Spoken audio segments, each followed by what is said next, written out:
So what's our ROI? Why is it so hard to make money on... So yeah, I think somebody's doing some click fraud. I have all this internet traffic, but I can just never make This any internet money. stuff is so confusing. Let's get to work.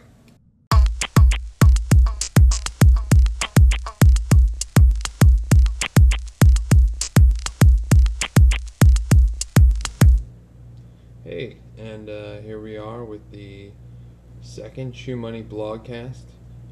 Today we're going to be talking about the DMCA, which is the Digital Millennium Copyright Act of 1998. Now, a lot of people don't really understand this act and what it actually does. Basically, I was served some DMCA papers this week, actually, for one of the sites I have that has some content on it that a user contributed. I have complied, and we're now kind of waiting out the process, but I've done a lot of research on the DMCA, and I thought, and I've also seen a lot of posts in forums where people have, said so-and-so scraping my content, or so-and-so's copied my site. What can I do about it? Well, you can actually file DMCA requests and expeditiously get the content removed from the host provider. What a lot of people don't understand is the DMCA is actually, when somebody files it, most of the time it's filed against the provider who's providing second Shoemoney. Hey, what's up? This is Shoemoney, and this episode of the Shoemoney Show has been brought to you by Azul Ads, your #1 place for affiliate marketing. So if you're into affiliate marketing, you got that cool niche, then you definitely need to go to Azul Ads and speak to one of their reps. It's www.azulads.com.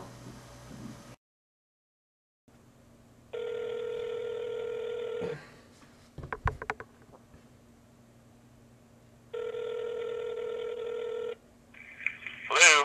Chris. Yes. Hey, this is Jeremy.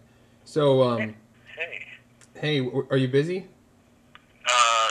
No, I'm not too busy. I might have to go in like 10 minutes or so, but... Okay. Well, I was recently served, some DMCA stuff, and I think we talked a little bit about that. Yeah. And so How's that going? It's going. Okay. I think we're just waiting on the process now.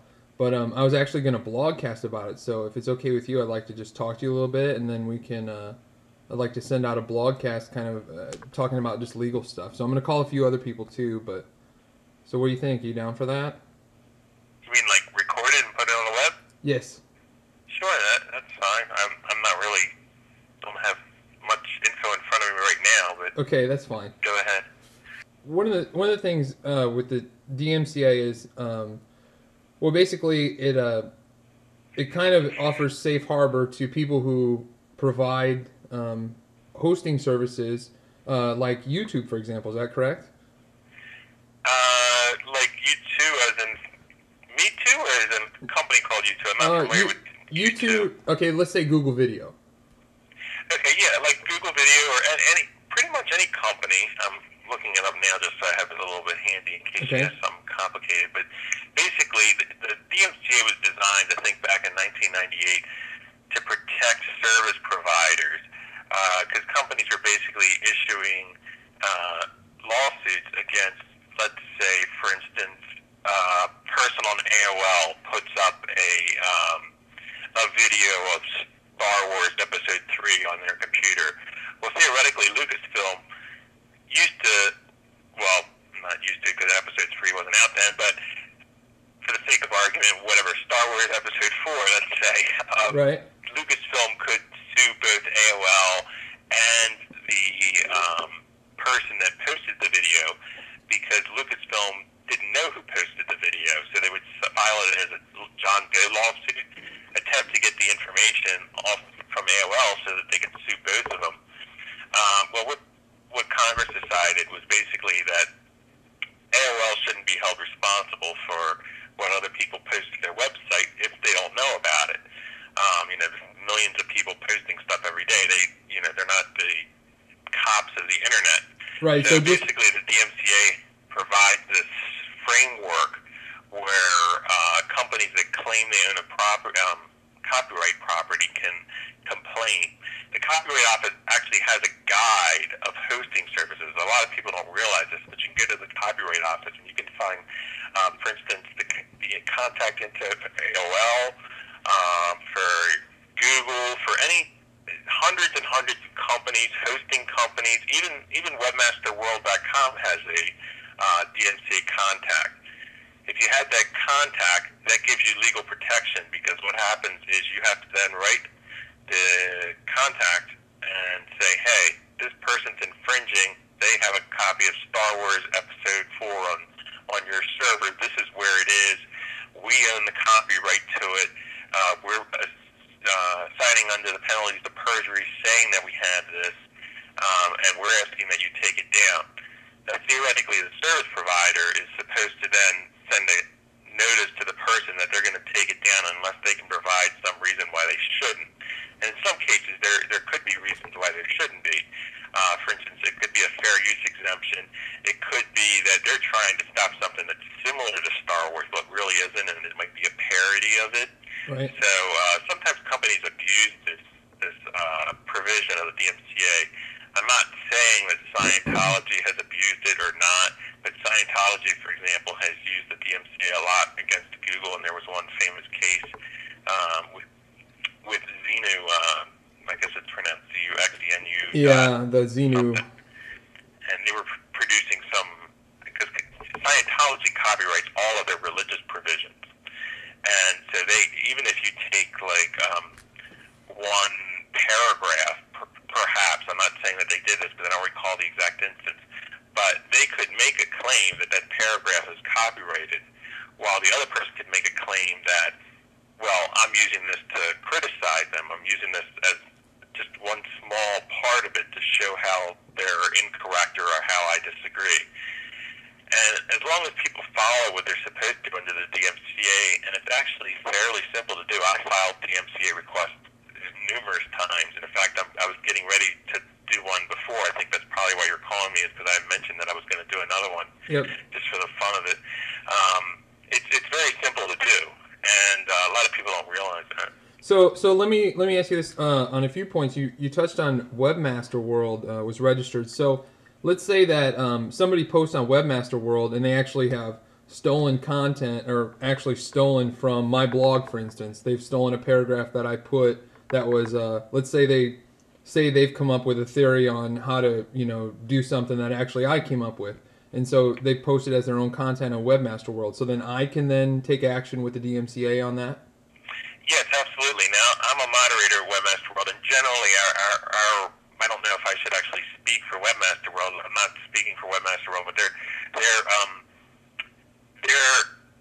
Webmaster World's general rule on the matter is if somebody posts something, in fact, I had one the other day that was posted to my forum, somebody just copied the whole article and pasted it in there, and they pasted a link. And a lot of people think that this is a legitimate way to do things. I'm sorry, can you hold on 1 second? Yeah, no problem.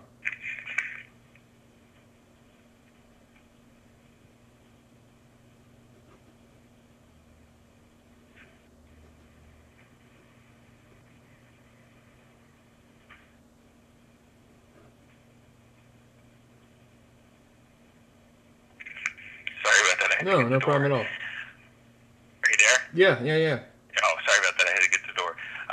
So somebody had pasted the whole article into this forum, and they were doing it innocently. They didn't realize that they were basically violating this person's copyright. Generally, what we use is a fair use rule saying that you can copy 4 sentences out of an article and link to it. You just can't paste the whole article into there. But if Webmaster World wasn't that vigilant, or let's say somebody hadn't been paying attention, or one sneaked by the mods, then absolutely you could file a DMCA request against Webmaster World, and I can pretty much guarantee you that if it was an article that was copyrighted, that Webmaster World would remove it. How long have you been a moderator there at Webmaster World? I've been a moderator, give me a second and I can tell you. I've been a member there, I think, since 2001, and I've been a moderator since... That's okay. So about 5 years, more? 5 plus? Yeah.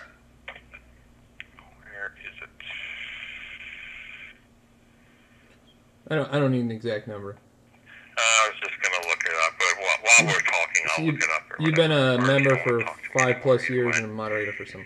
So another thing I want to talk to you about was, the DMCA is basically geared towards people in the United States, if I understand it correctly.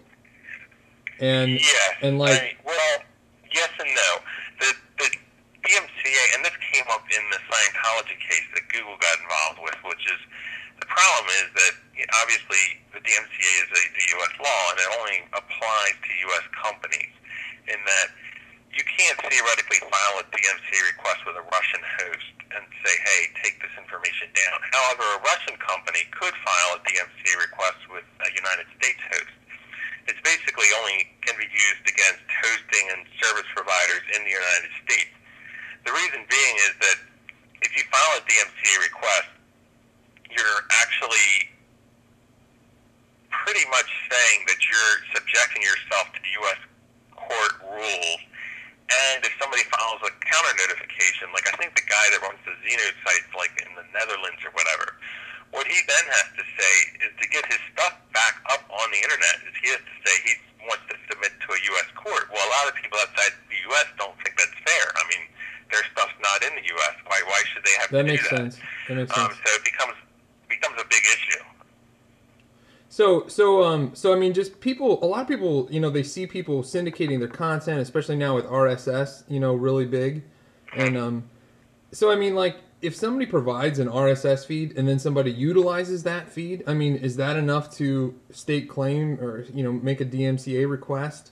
Like if somebody syndicates off of my blog. DMCA request. However, the DMCA, it's sort of like people have often asked me, well, can I sue them for that? Yeah, well, yes, you can sue somebody for being ugly. I mean, it's just a matter of whether surprised I haven't been sued for that. This legally and get away with it if somebody fights it. I mean, there was actually a recent study done where, I forget the percentage, but it was a pretty high percentage, maybe a third of the DMCA requests that were available to look at through chillingeffects.org. You can see a lot of the DMCA requests that Google gets were defective in one sort of another or another.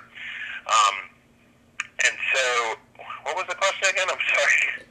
The actual, I mean, like, what's the actual process?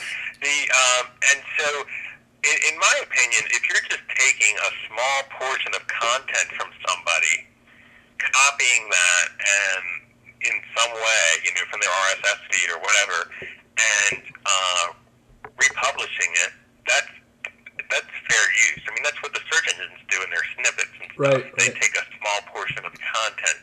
Now, some people could argue, if that's all they have, you could copyright theoretically a one-word sentence or a two-word sentence. There's no real rule as far as I know. Like the Webmaster World thing where you can take 4 sentences. As far as I know, there's no law specifically saying that. That's kind of like a general guideline. So if somebody's actual article is only 4 sentences long, that might prevent a problem. If you're taking 4 sentences out of 4,000 sentences, I doubt any court is going to say that's a problem. So it's, I don't know if that really answers your question, but in general, I think taking several sentences, you don't have absolute right over your content. Now, you can file a DMCA request if you want. However, if it's really in bad faith, if it goes to court, you could lose. And if you look at Google's DMCA request page, they actually warn against that because there has been a case where not only will you lose, but you'll have to pay the other person's attorney's fees.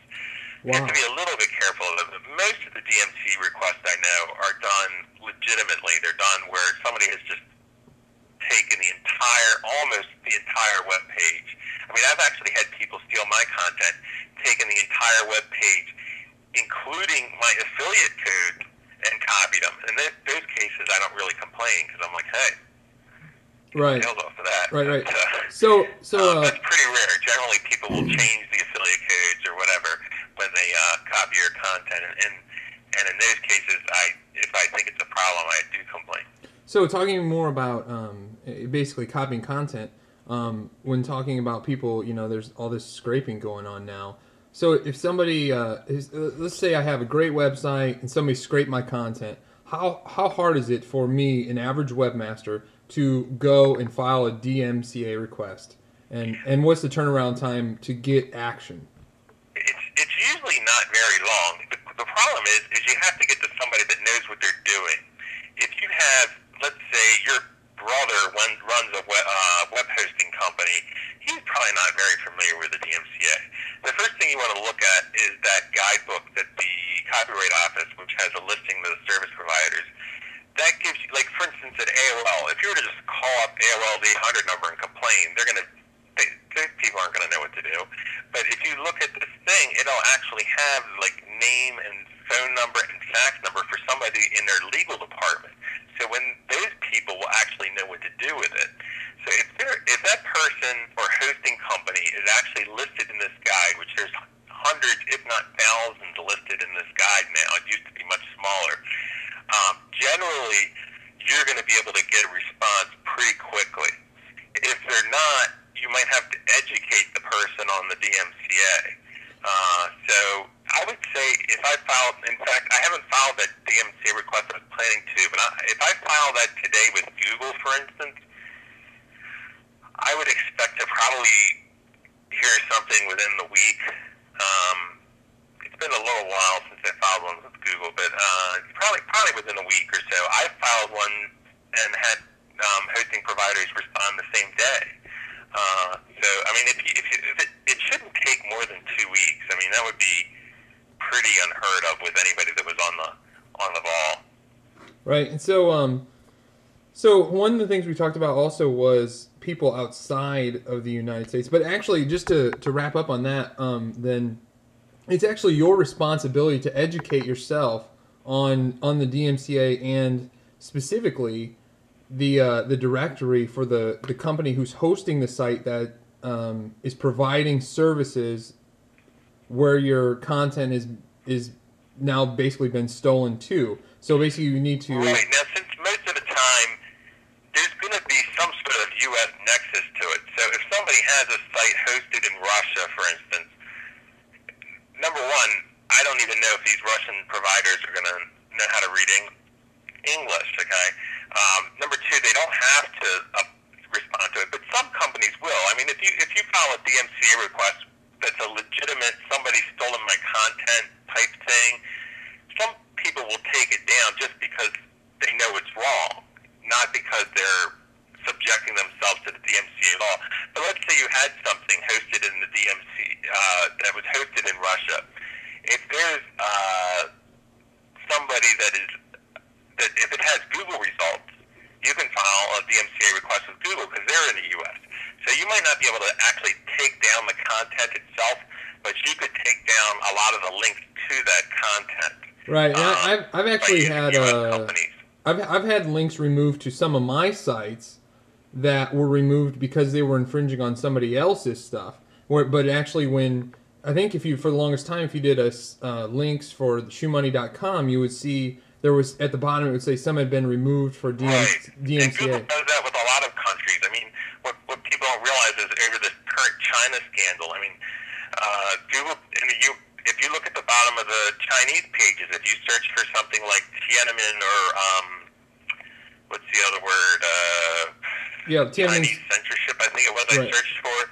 A friend of mine reads Chinese, and I had her translate it just in case. And it says basically the law requires that we remove these pages, and that we remove some of the content or something like that. And so Google will say the same thing in the U.S. Is that, but in the U.S. they're a little bit more explicit. They say some of these documents weren't being displayed because they were removed from a DMCA request. Here's a link to it to chillingeffects.org, and so you can actually still see pretty much what it was that was removed. So some people have complained that Google's not really removing the content because you can still go to chillingeffects.org and see this stuff. But so far, as far as I know, nobody's actually challenged Google in court. And in Germany, for instance, there's very strong anti-Nazi policies there. So if you have a page about Nazis, I guess that's not educational, but this is my understanding, Jim. I don't really know German law that well, but if it's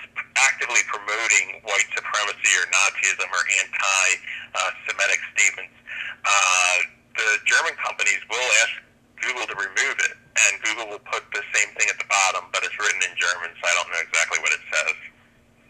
All right. So then, just also, so basically, you want to look up the provider of the place that's providing or let me see. You basically want to look up in the directory for the host, and then get a hold of the contact listed for that host. Right. And hopefully they're in the United States. Right, and even if they're not, you can still write them a letter and say, you could even be, they might have a contact on their page that says something like legal. If you wanted to contact Google, for instance, Google's got a pretty good page on it. I just did a search for Google space DMCA. It comes up with their DMCA list, and it comes up with pretty much 8 things that you have to write down. And it's a very simple thing. And if you look at the chillingeffects.org, you can see sample copies of actual DMCA requests. And as long as you put those 8 things in there, some of them are very simple. Like number 7 is sign the paper. Number 3 is provide information reasonably sufficient to permit Google to contact you. Number 2 is probably the most important, which is identify the information. For web search, you must identify each search result that directly links to a web page. So you basically put in a list of the URLs and the search terms that were used to find them. And so, it's very simple. You could do a DMCA request. If it's your first one, it might take you a half an hour or something, but I could probably rip out a DMCA request in 15 minutes or something. Right. If I ever did one, I definitely would consult with you way before ever attempting it myself. Yeah, a lot of people are intimidated by it because it seems like a legal process, but you don't need an attorney to do it. All you need to do is own the copy, pretty much own the rights to the material. And as long as it's your material, and you don't have to have registered it with a copyright office, it doesn't even have to have a copyright notice on it. If you've written it, it's your copyrighted material in general. Right. All right. Well, what do you think of Google Video? And is the safe harbor like what? I don't know if you know who Jason Calacanis is. Yeah, I know who he is. Okay. Well, I used to make fun of him, but I guess right. ever since he made it sell his company for $25 million, I shouldn't make fun of him anymore. But yeah. Well, he's definitely a guy, a weird guy. Unique guy, actually, is a better word maybe I should use. So he's been raving about YouTube, which I mentioned before, and I guess you're not very familiar with it, but basically it's the same thing as Google Video. You just upload your content to it, only it provides you with code that you can embed then on your site. And he's made several posts, mostly talking about how it's a terrible business model, or and how basically this company's made so much money off of other people's stolen content, and they're just hiding behind, the DMCA. Well, people have said that about the caching that Google has done. If I understand you correctly, you're saying that basically you can embed a video into your website of a video on Google Video? No, actually, with YouTube, you can upload a video. Like if I wanted to upload my blogcast, then I could embed that on my page, or basically, let's say I wanted to take an episode of Friends and upload that to Google, or not Google, YouTube, and then it would give me the code. Then I could embed that on my site, and so now I have basically, I've stolen content, and all somebody has to do is file a DMCA to YouTube, and then they comply and remove it. Is it just that easy? Can they get away with that forever? I'm sorry. Sometimes I don't pay attention to everything that happens. Is YouTube owned by Google, or? No, it's not. But the kind of the defense if they're in is the U.S., right. Then generally, they would generally respond to it. Sometimes companies don't know about the DMCA. If they do know about it, then they should. If I had the copyright online server provider thing handy, here it is. Okay, so if they're in the U.S. and they've registered with the DMCA, you can pretty much guarantee that they're going to take it down. As long as it's obvious that and just to let you know, that the website I'm referring to is copyright.gov/online sp/list/index.html. And you said their name is YouTube? Right. With YouTube as a Right. letter U or No, as in it's Y-O-U? it's all spelled out. YOUTUBE. Okay, Y-O-U. Let me see if they're listed here. So,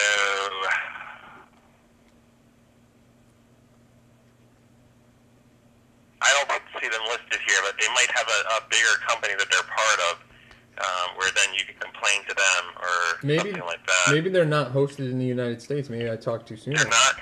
I don't know. Well, let me get a look here. Yeah. Broadcast yourself, YouTube.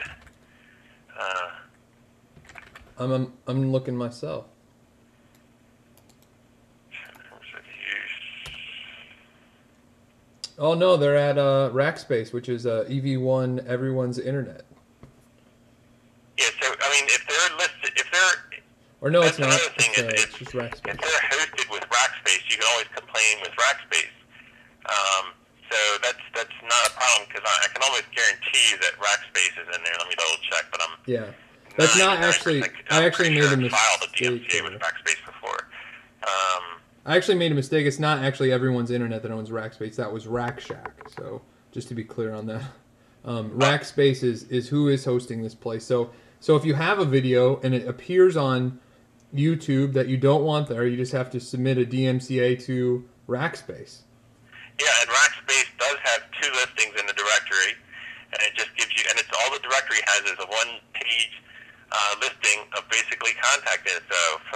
For Rackspace, oops, that one was, I don't even think that's the real Rackspace. It's spelled wrong, or maybe it's not. Apparently my PDF files aren't working right now. But anyway, it just gives you a 1-page listing that tells you, well, here it is. Yeah, it tells you Rackspace Limited, where they're located, what their address is, the name of the agent, their telephone number and their fax number, and the email address of the designated agent. And so generally, you could call the person and ask them if they'll take it by fax. Generally, when you call the person, if it's something that's obvious, they might even be taking it down by the time they get the DMCA request. Because there's a lot of companies out there that are pretty vigilant about this.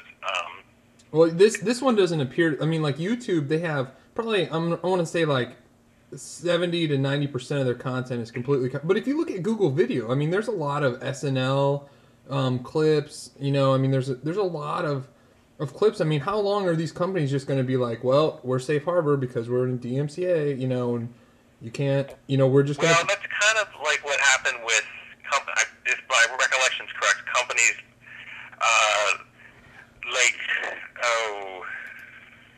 who was the one that was recently the court ruled against? Basically companies like the old Napster type companies, which basically had mostly copyrighted content on their sites, but I don't think they were doing anything I don't think that they were filing the DMCA. I think they were arguing that they weren't responsible under the DMCA or something like that. And the ones that have provided like peer-to-peer, they're like, oh, well, we're not in control of the content. So if you have like 99.9% copyrighted content on your site, and you're not making any effort to take it down, you might run into some sort of problem, but I really wouldn't want to go out on a limb and guess on that. So you shouldn't build you're basically saying you shouldn't build a website with all kinds of copyrighted content and think the DMCA is going to protect you. Well, if you're building a website with copyrighted content, it's not going to protect you. The DMCA is only going to protect you if you have, like, let's say a forum or a blog or something else where other people can post to. I mean, if you're actually copying 40 episodes of Friends, you can't then say, oh, well, you didn't file a DMCA request against me. I'm not guilty. You know, I didn't do anything wrong. So it's to prevent you as an innocent. You're not, like, for instance, Webmaster World, to use them again, they have millions of pages, I think, and they do have a pretty good moderator staff, which will pretty much get rid of stuff that they see. But let's say they didn't. If it was just a form that had millions of pages in it and people were uploading stuff, you can't hold those people responsible if they don't. And that's what the law basically says, that you have to give them this notification. And if they get the notification, then they're pretty much, as long as they follow the rules of taking it down, and there's a certain amount of time they have to take it down by, and as long as they follow those rules, then they're pretty much protected under the law. Interesting. And they're also protected against the person that uploaded the data, too. The law was designed to give these people, the legitimate service providers, such as people running forums, blogs, search engines, stuff like that, to give them protection against liability against companies that were just basically going to sue them for something that they themselves hadn't done. Okay. The Copyright Office has a pretty good summary on the DMCA, and you can find various things. The DMCA gets more complex because then people try to abuse it, and there's actually people that have used it, for instance, in toner cartridges. And what they did was they put some piece of code, I'm not sure the exact logistics of it, but they put some piece of code in the toner cartridge that matches up with the printer, and they're claiming that code is copyrighted. So that anybody that tried to make inkjet cartridge or a laser toner cartridge that fit that printer, they were saying, oh, they violated my copyright because I had a copyright on this. So some people go, in my opinion, a little too far on what they considered copyright, and then try to use the DMCA and then go to like Staples or something and say you're hosting illegal content by providing these other toners. So the DMCA can actually get pretty complex, but in general, most people are using it against places like Rackspace and Google and things like that to get the content removed. Actually, I think in the ink cartridge deal was people were actually scraping, using Amazon Web Services, scraping the SKU number, and then using that in their to target search engines, so that when people would search for that SKU number to replace their cartridge. So I don't know anybody doing that offhand. That is the problem. That now I could be wrong, but I don't see that as a problem. The case I'm talking about is actually a little different. It was actually against other. I believe that EFF has an article on it. It's a. Let me see. DMCA abuse. If you search for like DMCA abuse on Google, you'll get a lot of a printer toner cartridge. A federal judge condemns DMCA in printer cartridge case. Basically, the court overturned a preliminary injunction that allowed static control components from producing control chips that enabled third-party toner cartridges to work with Lexmark printers. Lexmark's litigation is an egregious abuse of DMCA. It's about time the federal judges saw it. So, basically Lexmark was putting this piece of code that wasn't necessary for the cartridge to run, just so they could use the DMCA and say, hey, we don't want you to be able to copy this cartridge. So, imagine if you made a white T-shirt and then you wrote on the inside a little poem, and the only reason that you wrote that poem in there was so that people couldn't make a copy of that white T-shirt, so that you could then sue them under the DMCA. That's not what the DMCA was designed for, but people are trying to do things like that to abuse it. Got you. All right, well, thank you very much for your time. And what's your blog address? SearchNerd.com. I should have a DMCA article on there soon, but I don't have one right now. Awesome. It's www.searchnerd.com. Well, my friend, you are a wealth of information. So are you. Well, okay. Well, thanks. Hopefully, I'll be able to contribute something back towards you. So thanks a lot for your time. My pleasure. All right. Take it easy. Bye. Bye. Okay, that was Chris Raimondi. He's been a moderator at Webmaster World for a few years, been a user there for over 5, pretty well known in the industry. I've actually observed him giving legal advice to Matt Cutts in person on a few occasions. Maybe not legal advice is the best word to say, but more talking legal stuff with some of the industry leaders. And definitely, he's a definite awesome resource for a webmaster. If you have questions, give him a call. All right. Out.